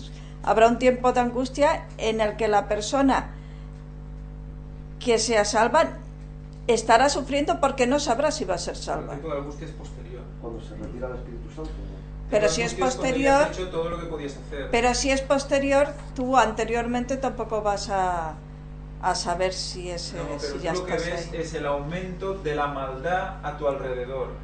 Cuando ves que todo se ajusta a las definiciones de Pedro, creo que es, no sé si es Pedro o Pablo ahora, de cuando dice que define a la gente del tiempo del fin, faltos de amor, faltos de afecto natural, faltos de toda aquella definición, y ves que todo a tu alrededor se está convirtiendo cada vez a peor, que gente que parecía que era buena, luego resulta que empiezan a hacer lo malo, pero sin entonces ya dices, no, es que ¿qué está pasando aquí? Hay un, Sí. hay un Te punto persiguen, clave, te ¿eh? Pero es que apuntan la cuando- percepción de Hay- cada hay un uno es punto. que ya estás en ese tiempo. Recordemos que hay un punto que es claro y definido, y es la ley dominical. Cuando sale la ley dominical es un margen de tiempo que desconocemos exactamente cuánto va a ser, en el cual sabemos que el tiempo de gracia ya no va a durar mucho. En el momento en que oigamos desde Estados Unidos que se decreta el domingo como día de reposo, y automáticamente, al cabo de muy poco tiempo, eso se transmita por todo el mundo, esa misma ley dominical, sabemos que el tiempo de gracia ya está retrocediendo segundos, pim, pam, pam, y va a llegar un momento en que será cero. ¿Cuánto va a pasar? ¿Un mes? ¿Un año? ¿5 años? Hay teorías para todo en eso. La gente intenta sacarlo como sea. Yo la verdad no lo he encontrado aún. Pero sea como fuere, quiere decir que ya nos podemos ir preparando, porque el margen no va a ser muy largo. Y recordemos que nosotros tenemos más responsabilidad, porque los que conocemos este mensaje de la verdad, mensaje adventista, pero el real, el tiempo de gracia se acaba mucho antes que para las demás personas, porque el momento que hay la ley dominical, para los que conocen la verdad, para los adventistas se acabó. Ahí está, ya tu nombre ya está sellado. Allí se tienen que Ahí definir, se tiene que o sí o no. O sí o no, en ese momento. Entonces, para las personas que conocen la verdad, como está dicha en la Biblia, mucho antes, recordemos que el tiempo de gracia se acaba primero, que para los demás, que cuando el fuerte pregón se dé. Mirad que incluso Elena White nos hace referencia a que cuando llega esta situación, va a haber gente que no ha aceptado hacer el pacto con Dios aún, porque lo ha frenado, ¿qué dirán en mi casa? O mi mujer, o mi marido, o mis no sé qué, o, ostras, si hacía el paso de guardar el sábado me quedaba sin faena, no. Y va a llegar ese momento y dirán, lo que me habían dicho es totalmente cierto, pues ¿sabéis qué? Haced lo que queráis, que yo voy para allá. Exactamente. Y en esos momentos hay esa definición, y es cuando muchos de fuera entrarán a formar parte del remanente de Dios, con una valentía que cortarán con lo que haga falta para seguir, porque saben que eso se acaba. Hay muchos mensajes que van Todo. al unísono, como es el descenso del Espíritu Santo en la lluvia tardía, como es el fuerte pregón, como es la ley dominical, todo será prácticamente al unísono. Muy seguido No todo. olvidemos la ley en el cielo y en la tierra. Sí. Las tablas en el cielo y en la tierra. También a la par de la ley dominical. Va a ser un detonante Pero eso total. también saldrá cuando se decrete la ley dominical. Sí, Luego sí. serán expuestas las tablas. Veremos. Tiene que ser pegado, porque para que en cuanto Satanás pega el golpe, Dios sala y dice, no, esto no es esto. Veremos Lo que en pasa la. que en este momento yo dudo que estemos pensando en cuánto terminará, porque creo que estarás por la labor. Si tú has sido llenado del Espíritu Santo, estarás por la labor de predicar, y no estarás pendiente, ¿se termina o no se termina el tiempo de gracia? No estarás pendiente en esto. No, se pero- terminará y ni cuenta te darás. No, pero Porque será claro, llegará un diferente. punto que tú ya no podrás hablar. Pero cuando tú veas Tu eso, boca estará sellada, no podrás hablar. Cuando llegue ese punto ya sabes que se ha Dice acabado que el irán tiempo. errantes buscando la palabra y no la hallarán. Vendrán a ti y tú no se la podrás dar, porque tu boca estará sellada. Entonces habrá terminado el tiempo de gracia. Cuando tú ya no puedas hablar, se habrá terminado el tiempo de gracia. Sí, sí. Y mientras tanto habrá habido pues la persecución y habrá habido todos estos acontecimientos que son al unísono, son todos paralelos. Es que nos dejan hablar, por ejemplo. Es que se puede hablar del Evangelio en las escuelas, se puede hablar en la televisión, se puede hablar en conferencias de deporte, se puede hablar muchos de estos sitios.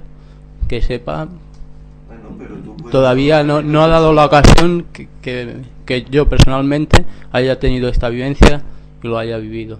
Quiero decir que cuando ha hablado ha sido a nivel de calle, o sea que por parte me siento que no me dejan expresar mi creencia cara a una sociedad.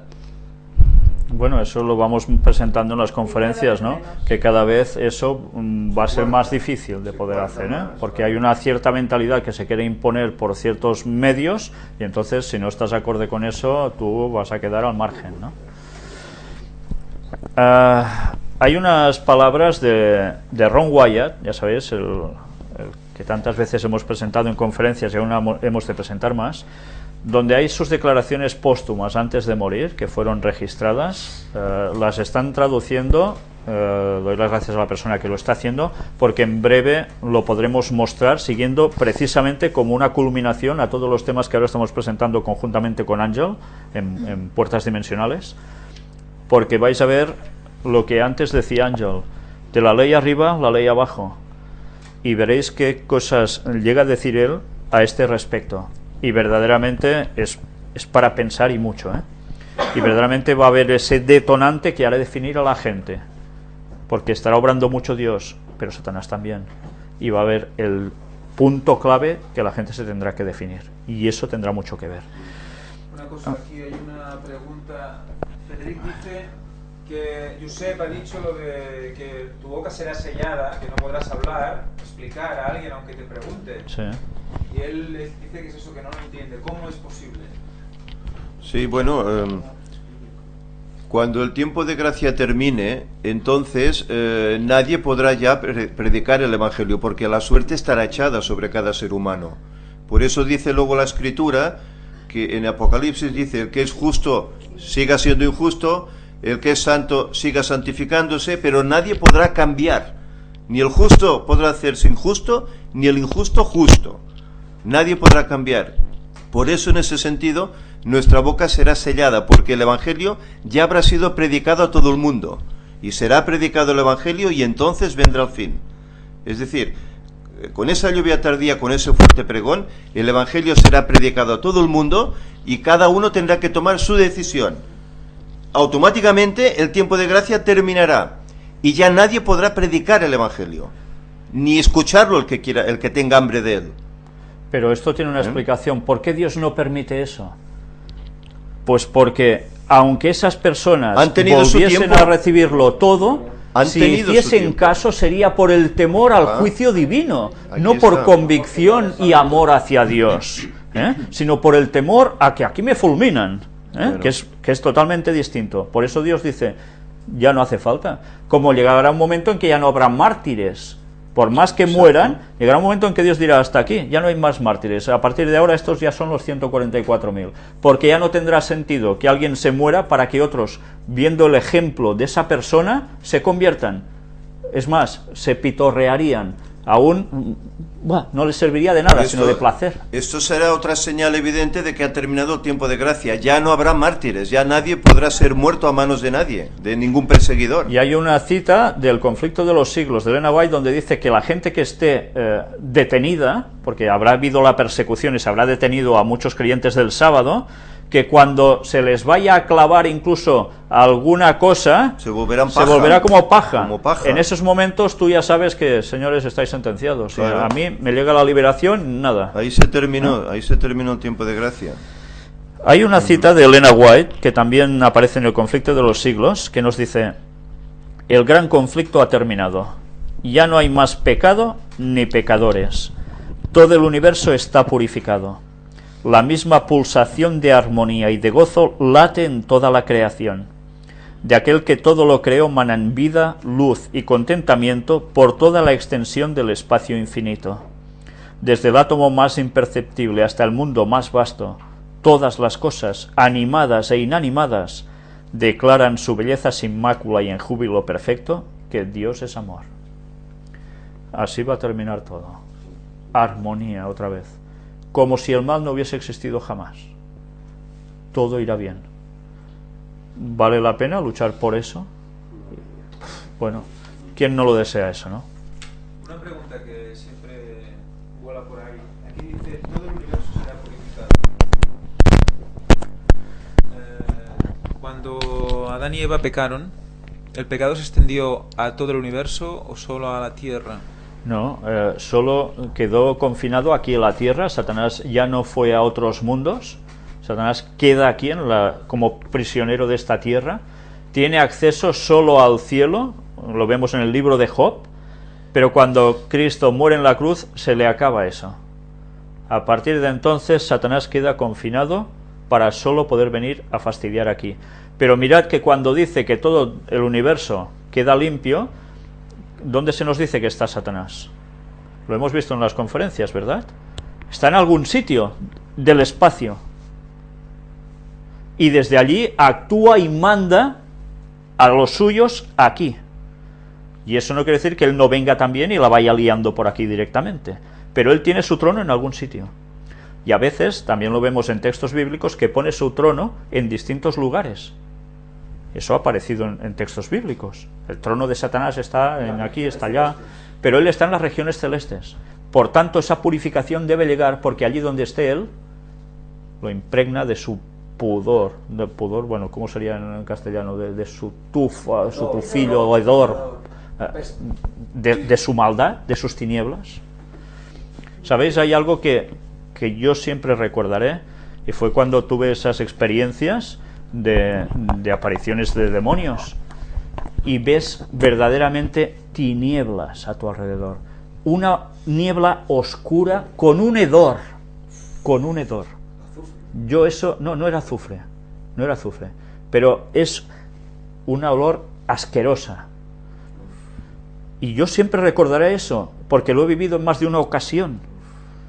Por tanto, entiendo cuando dice que está en tinieblas, y quien no está en luz está en tinieblas, porque te das cuenta que dices, madre mía, es que si no estás con Dios estás viviendo eso, estás participando de eso, porque ¿qué pasa? Los ángeles de Dios se apartan, ¿y quién se quedan contigo si haces el mal? Los otros. Y eso te impregna también a ti. Llevan 6.000 años pudriéndose, pues así molerá. Pues 6.000 años sin lavarse. pues por eso hace falta esa purificación del universo. Bueno, después aquí nos dice también alguna cosa más de qué manera la realidad del juicio debe impactar en la manera en que vivimos. Eso es algo que nos debería hacer pensar, y a veces nos dejamos arrastrar y eso lo pensamos después, pero eso nos debería hacer pensar de que mi nombre va a ser pasado. Y sabéis, es curioso porque yo veo que en esta lección se encara que todas las personas que su nombre es pasado por este juicio tienen que estar contentos porque su nombre está siendo en juicio. ¿Es así esto? Básicamente lo que dice es que no debes temer al juicio. Básicamente lo que dice aquí es... estar contento por ser juzgado por Dios, porque el juicio de Dios va a ser justo, que si lo hiciese cualquier otro no sería justo, pero eso quiere decir que no tengamos que estar con expectación de si nuestro nombre es pasado allí o no, y hemos de estar bien, voy a ser juzgado. No, en serio, A ver, nosotros esperamos que nuestro nombre pase ahora, en este juicio investigado. Porque si no pasa, es que pasará en el otro juicio, que es el de los perdidos. Pero cuando se pasa este juicio... Pero claro, tú no lo sabrás. La seguridad ahora, no la tienes. Entonces tú lo que tienes que hacer hoy es vivir en relación con el Señor adecuadamente. Pero ¿no dice que este juicio es sobre todos los que se han manifestado ser pueblo de Dios? Sí. ¿Quiere decir que entonces todos son salvos? Entonces, ¿qué pasa aquí en este juicio? Pues en este juicio quiere decir que también alguien ha quedado fuera, Alguien ha sido borrado de ese libro de la vida, Entonces, cuidado con esa interpretación de que, mira, mi nombre va a pasar no sé qué día, desde 1844 hasta el final en este juicio, por tanto ya soy salvo. ¿Sí? Bueno, cuidado, porque se pasa sobre Adán hasta el último que dice que es ser pueblo de Dios. ¿Pero quiere decir que tú perteneces a esos salvos? ¿O has sido borrado? Dependerá de tu actitud, tu relación con Dios. Claro. Pues cuidado, porque en esta lección se nos encara esto. Y esto no es exactamente así, ¿Y el bautismo no tiene alguna relación con el juicio? El bautismo es el acceso a pertenecer al pueblo de Dios. Por tanto, puedes eres inscrito como pueblo de Dios y vas a ser juzgado en ese juicio que ya está siendo desde 1844 hasta el final. Pero en el momento que se bautiza la persona, se registra en el cielo. Sí. Si no te bautizas no puedes ser juzgado en el investigador. Ahora. Pero se entiende también que... Bueno, pero ya hemos visto que también hay pueblo de Dios que no ha conocido cosas, Ahora estamos hablando del tiempo del fin, que no... El evangelio era a todo el mundo. Los que han conocido, sí. Pero en ese proceso de santificación, porque la persona se entiende que muere el viejo hombre que hay en la persona y nace un nuevo hombre, en Cristo Jesús. Se entiende que es santificada la persona, bueno, y que todo lo que hace se entiende que has hecho el pacto con Dios y que tú quieres seguir, pero hay mucha gente que se bautiza porque mira, mis padres me lo han dicho, ya tengo 15 años y me bautizo. O otros se bautizan y no terminan de estar convertidos, y otros se bautizan y luego se van y lo abandonan todo. Entonces el bautismo no es una garantía de salvación, es la puerta que te dice, vale, pasa, y a partir de aquí, ¿qué haces? ¿Te quedas o te vas? Podemos retroceder, Ahí comienza la vida de santificación. Claro, el proceso. El proceso de santificación. Pero aquí también entra un poco los diferentes contextos, el cambio que hubo de la era del pensamiento conservador a la nueva era del pensamiento liberal. También está muy relacionado esto. ¿En qué sentido? En el sentido del pensamiento, de la manera de interpretar las escrituras y cómo el liberal, con eso el conservador, que tiene un pensamiento trascendental, que tiene que leer las escrituras mucho para poder conocer a Dios, y etc. Y en cambio el liberador dice que Dios ya se presenta en sí en la persona y que le ayuda, que es la fe lo que le hace es salir adelante. Bueno, eso es la forma de columpiarse. Eso es ¿Eh? salvo, De siempre decir, salvo. sí, una vez salvo, siempre salvo, y no es así. No es así. O seguimos o nos quedamos al margen, eso seguro. Claro. No tiene sentido un juicio si todos son salvos. Bueno, pero es que Jesús hay un contexto que ya habla realmente de lo que es por fuera, porque hay, no sé si los fariseos o algunos de estos partidos políticos en aquel tiempo, que va Jesús a hacerles unas preguntas y Jesús les dice: no os preocupéis de las cosas de afuera sino de adentro. Claro. Y se ve que hacían las cosas para ser vistos por los demás, Claro. y no se preocupaban de lo que había Claro. dentro. Y nosotros, el apóstol Pablo habla, dice: no hago lo que quiero sino lo que no quiero, porque hay esa tendencia Al mal. al mal. No es natural, sino es por la desobediencia del hombre. Sí, sí. Porque no, Sí, sí. en un momento pecó, simplemente. Pero por eso luego dice: cada día muero al pecado, porque se da cuenta, se arrepiente y quiere seguir en el camino. Pero no se columpia diciendo, como ya me bautizé y tal, ala. No. Sino que eso quiere decir que tú eres más consciente que nunca de lo lejos que estás de Dios y que necesitas acercarte, porque te das cuenta de esos detalles en tu vida que para otros será una tontería y para ti dices: madre mía, ¿qué estoy haciendo? Porque te planteas con la ley y dices: pero qué lejos estoy del carácter de Dios.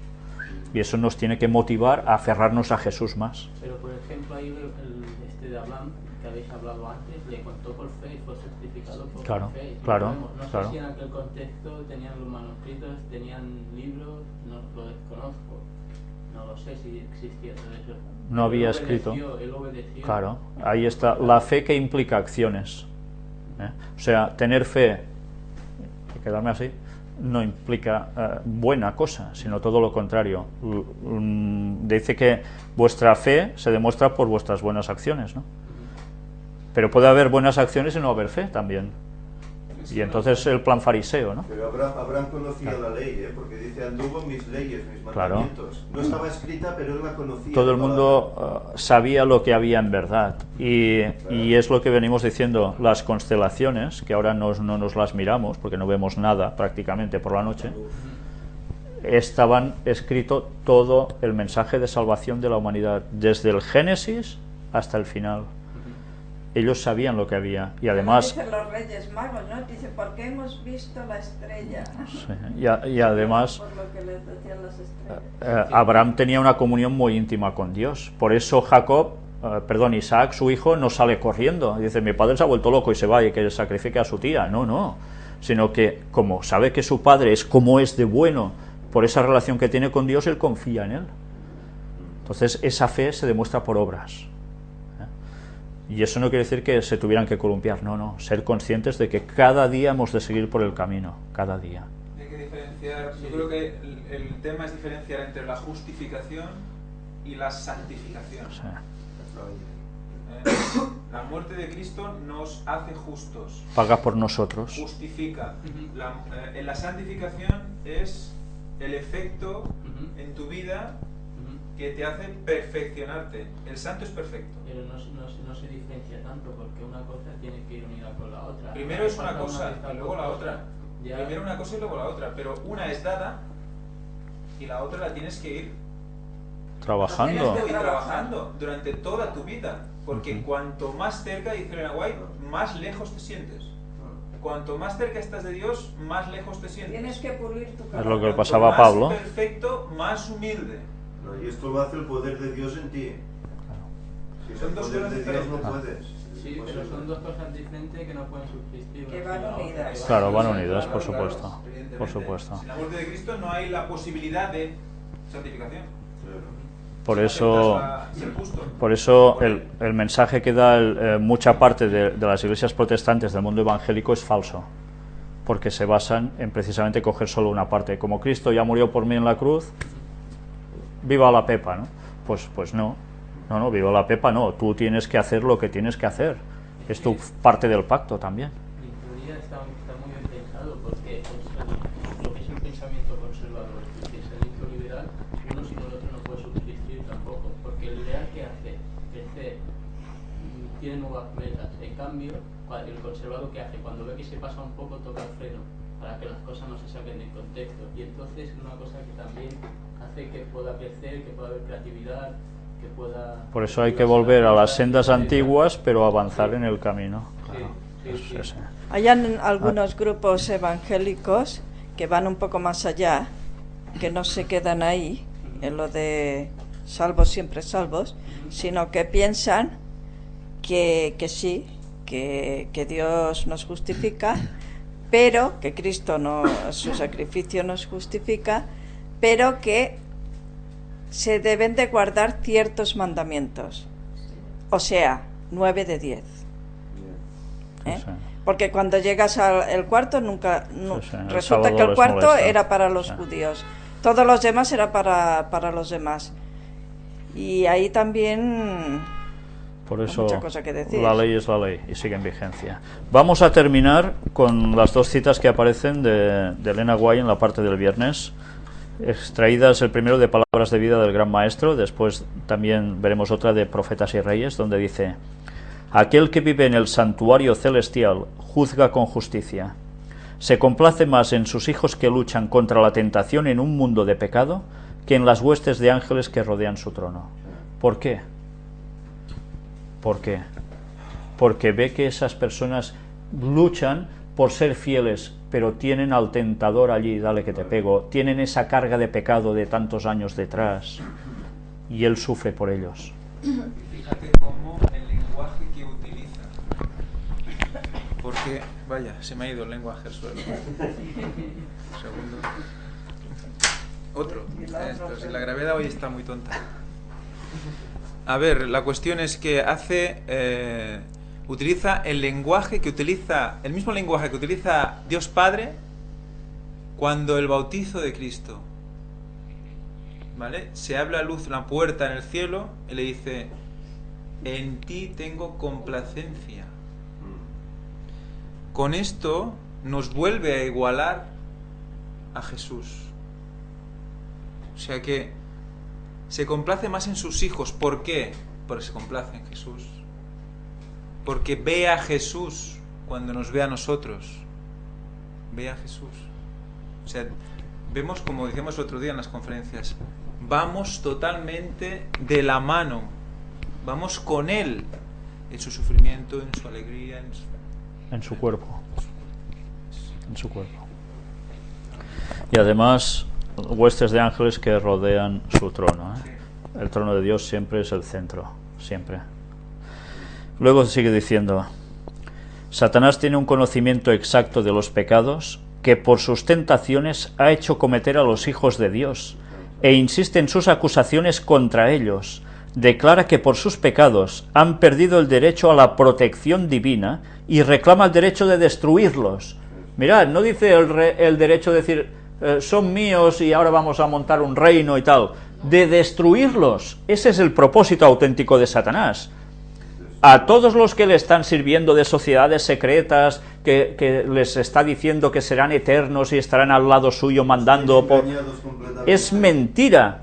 Él los quisiera fulminar, pero los está utilizando engañados, y los otros a su vez engañan a los otros y hacen las mil y una para mantener en ese puesto de cumbre, ¿no? Claro, porque mientras él ve a ese ser humano que sea malo, él ve la creación de Dios ahí. Claro. Y quiere destruirla. Quiere destruir todo lo que sea de Dios, lo quiere destruir. Porque Por es eso lógico. Los engaña, os haré tal cosa, y al final los va, bueno, Sí.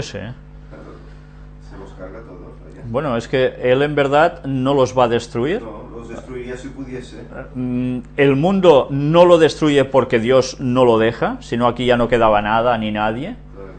Pero a su vez también sabe que quiere utilizar a esas personas en el fin de los tiempos que no habrán sido salvas en esa resurrección final después del milenio para intentar destruir ya, como sea, el trono de Dios y toda la Nueva Jerusalén, con los santos de dentro.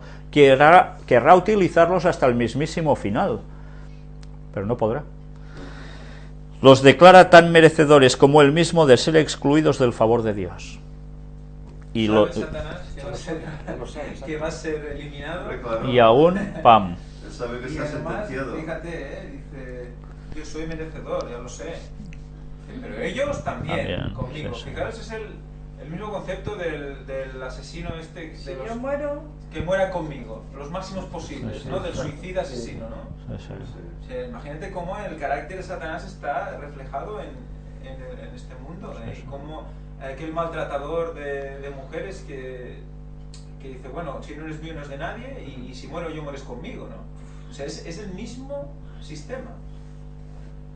Sí, sí, y en tantas aplicaciones. Y vemos todo, a través de todos los desastres y las penas y los delitos que se cometen, vemos reflejado ese tipo de carácter, que sí. ya puedes intuir quién hay detrás de todo eso. Por supuesto. Nosotros vemos personas, pero no vemos quién está obrando detrás de la Exacto, persona. pero ya tal y como se comporta esa persona, ya puedes ver cómo ha actuado a través de su mente, ¿no? Claro. De alguna manera. Nunca mejor dicho, ya lo hueles, ¿eh? Sí, ya se huele, ya se huele. Sin embargo, aunque los seguidores de Cristo han pecado, no se han entregado al dominio de los agentes satánicos. O sea, han querido levantarse y seguir.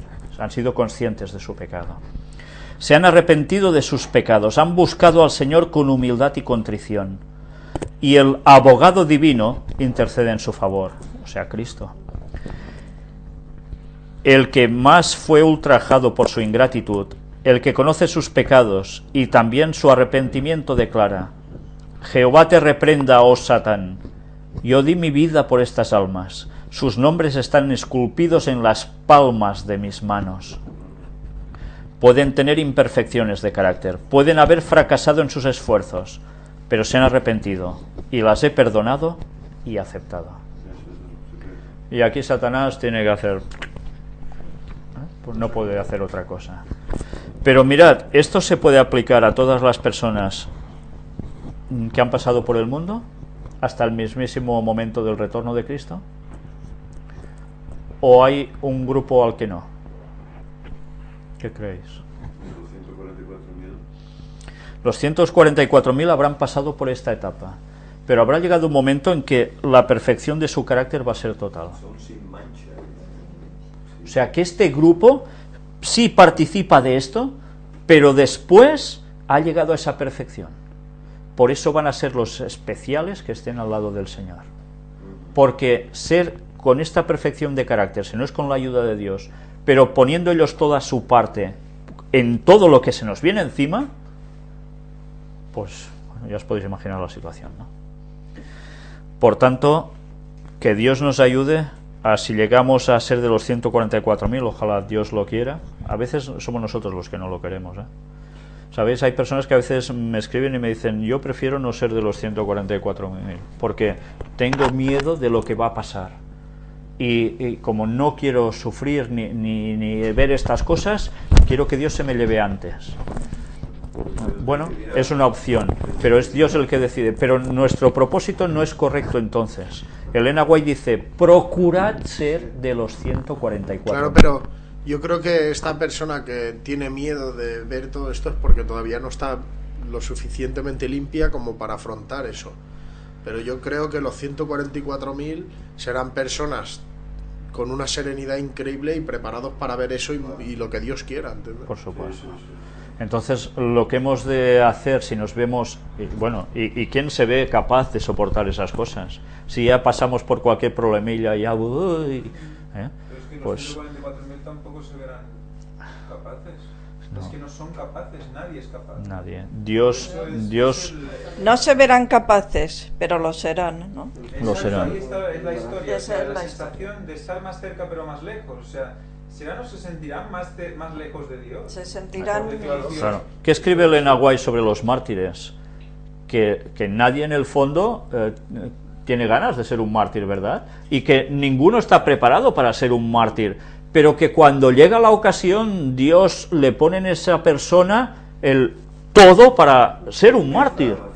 Sí, porque por sí mismo no podría. Pues en los 144.000 va a suceder lo mismo. Dios nos va a ayudar a poder hacerlo, pero tiene que haber ese firme propósito nuestro de poder llegar a este La momento. intención. Claro. ¿Sabéis? Cuando conté esa vez mi experiencia sobre Jesús, yo os puedo decir la verdad, o sea, esa sensación de amor que te transmite, nada, ni nadie te la puede dar, os lo aseguro, es que es imposible. Y pienso, y esto es lo que los 144.000 notarán toda la eternidad, porque estarán siempre con Jesús. Es que yo quiero ser de esos, porque ese sentimiento yo no lo puedo describir, solo sé que es lo mejor que me ha pasado en la vida. Por eso quiero ser de esos 144.000, se lo pido al Señor cada día. Luego, si Él no quiere por lo que sea, pues bueno, pero yo ganas después de haber vivido lo que viví, no sabéis las que tengo. Pues yo no os lo puedo transmitir de ningún otro modo porque no tengo palabras para eso. Pero sí, por todo lo que sabemos, que ser de los 144.000 va a ser el mayor privilegio de los seres humanos de toda la historia. Yo quería hacer un último comentario y recordar, bueno, a los que estamos aquí, a los que nos están siguiendo por el internet, que hablamos de la terminación del tiempo de gracia, hablamos de un juicio, pero recordemos que nosotros somos seres mortales aún, y que para nosotros se termina nuestro tiempo de gracia cuando nos morimos. Sí, claro. Entonces debemos de estar, como tú decías, en la sensación del juicio, ¿qué nos debe hacer pensar? Vivir con eso, que estamos enfrentando un juicio y que no sabemos que en cualquier momento Dios nos puede llamar al descanso. Nosotros no podemos saber qué va a pasar mañana o qué va a pasar al siguiente minuto. ¿Por qué? Porque solo Dios lo sabe. Entonces debemos de estar siempre constantemente orando en nuestra mente a Dios, diciéndole perdón por nuestros pecados, porque en cualquier momento nos puede llamar a descansar. ¿Y cómo vamos a estar? Pasa Si nuestro, ese día fuese el último. como exactamente, vivir un día a la vez. Y obviamente yo creo que a los que conocen muy bien la palabra de Dios, cada uno tiene las ganas de ser de los 144.000, pero obviamente la voluntad de Dios es la que prevalece. Y lo que debemos de estar siempre pensando es que realmente debemos de buscar y procurar esa santidad, porque si nos llama al descanso el Señor, pues vamos a poder ser salvos, pero si no, entonces nuestro tiempo de gracia se termina el día que nos morimos. Para algunos, para otros, pues va a ser diferente, pero debemos de tener siempre en cuenta eso. Me gustaría terminar leyendo el Salmo 23, porque creo que es una consumación a todo esto y más. Jehová es mi pastor, nada me faltará. En lugares de delicados pastos me hará descansar. Junto a aguas de reposo me pastoreará. Confortará mi alma. Me guiará por sendas de justicia por amor de su nombre. Aunque ande en valle de sombra de muerte, no temeré mal alguno, porque tú estarás conmigo. Tu vara y tu cayado me infundirán aliento. Aderezas mesa delante de mí en presencia de mis angustiadores. Unges mi cabeza con aceite, mi copa está rebosando. Ciertamente el bien y la misericordia me seguirán todos los días de mi vida, y en la casa de Jehová moraré por largos días. Creo que es un salmo impresionante. Que Dios nos ayude entonces.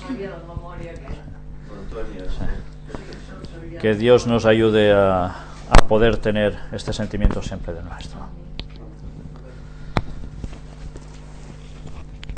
Acabaremos con el himno 312. Finalizaremos con el himno 312 y mientras tanto recordaros que esta tarde no hay conferencia en directo, ya sabéis que ahora las hemos pasado a martes y jueves normalmente, a menos que haya alguna situación que nos obligue a cambiarlo. Y si se transmite algo va a ser, quizás supongo, la última en diferido, que creo que ya está subida o no, aún no. ¿Sí? Vale, pues seguramente será esa, y si no algún documental. Muchas gracias y feliz sábado a todos.